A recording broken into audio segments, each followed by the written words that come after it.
Assalamualaikum warahmatullahi wabarakatuh. Apa kabar teman-teman semua? Insya Allah kita semua dalam keadaan sehat walafiat ya.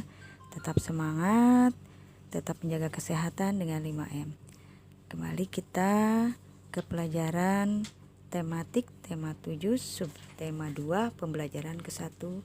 Kita awali pembelajaran hari ini dengan Bismillahirrahmanirrahim.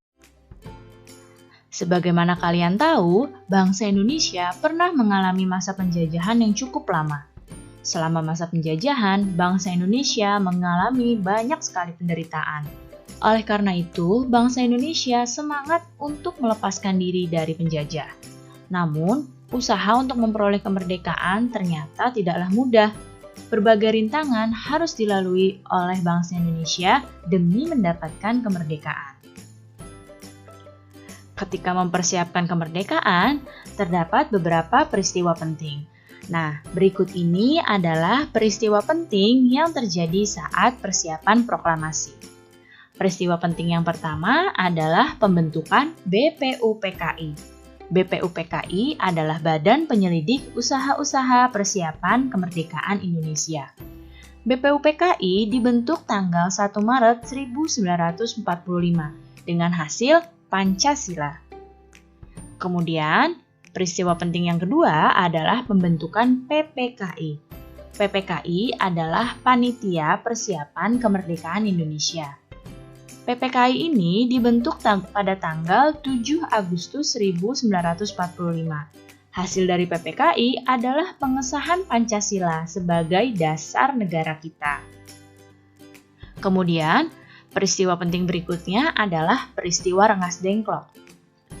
Nah, peristiwa Rengas Dengklok ini terjadi karena golongan muda mendesak untuk segera melaksanakan proklamasi. Seperti apa ya peristiwa Rengas Dengklok? Berikut ini adalah kronologi atau urutan peristiwa Rengas Dengklok. Pada tanggal 14 Agustus 1945, Sultan Syahrir mendengar berita kekalahan Jepang dari radio. Kemudian, pada tanggal 15 Agustus 1945, golongan muda mendesak Soekarno untuk segera memerdekakan Indonesia. Kemudian, pada tanggal 16 Agustus 1945, Soekarno dan Muhammad Hatta diculik ke Rengas Dengklok oleh siapa? Oleh para golongan muda. Tujuannya agar mereka tidak terpengaruh oleh Jepang. Pada tanggal 16 Agustus sore, Soekarno dan Muhammad Hatta akhirnya setuju untuk memerdekakan Indonesia dan mereka pun kembali ke Jakarta. Pada tanggal 16 Agustus 1945, di malam harinya, Soekarno mengumpulkan anggota PPKI di rumah Laksamana Maeda. Nah, kemudian kita akan masuk ke peristiwa proklamasi. Dini hari setelah naskah proklamasi dirumuskan oleh Soekarno, Muhammad Hatta, dan Ahmad Subarjo, kemudian naskah proklamasi tersebut disetujui oleh seluruh peserta rapat. Setelah disetujui oleh seluruh peserta rapat, naskah proklamasi diketik oleh Sayuti Melik. Setelah diketik, lalu persiapan berikutnya adalah Ibu Fatmawati menjahit bendera merah putih. Dan pembacaan proklamasi pun dilaksanakan tanggal 17 Agustus 1945 pada pukul 10 pagi di Jalan Pegangsaan Timur nomor 56. Berikut ini adalah teks proklamasi. Nah, yang ini adalah teks proklamasi coretan tangan dari Bung Karno. Dan yang sebelah kanan ini adalah teks proklamasi yang sudah diketik oleh Sayuti Melik. Nah, ini adalah gambaran peristiwa ketika dibacakan naskah proklamasi. Ketika itu, naskah proklamasi dibacakan pukul 10 pagi.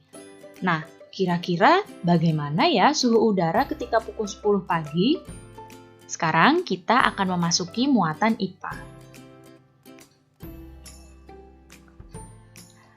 Suhu udara yang biasa kita rasakan dipengaruhi oleh intensitas sinar matahari. Perubahan suhu dan kalor memiliki hubungan yang erat. Kalor itu didefinisikan sebagai energi panas yang dimiliki oleh benda. Secara umum, mengetahui adanya kalor yang dimiliki oleh suatu benda dapat dilakukan dengan cara mengukur suhu benda tersebut. Kalor yang dimiliki oleh suatu benda itu bisa berubah-ubah, bisa naik dan juga bisa turun. Karena kalor dapat berpindah dari suhu yang tinggi menuju suhu yang rendah. Sekarang perhatikan gambar yang ada di hadapan kalian.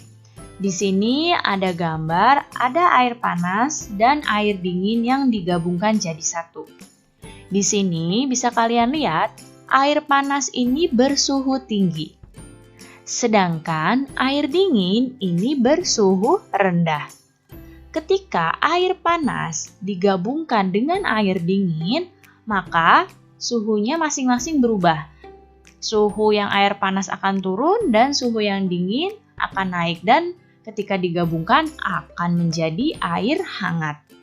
Jadi, air panas akan melepas kalor karena dicampur dengan air dingin. Sedangkan air dingin menerima kalor dari air panas. Ketika dicampur, air tersebut akan menghasilkan suhu baru dan akan menjadi air hangat.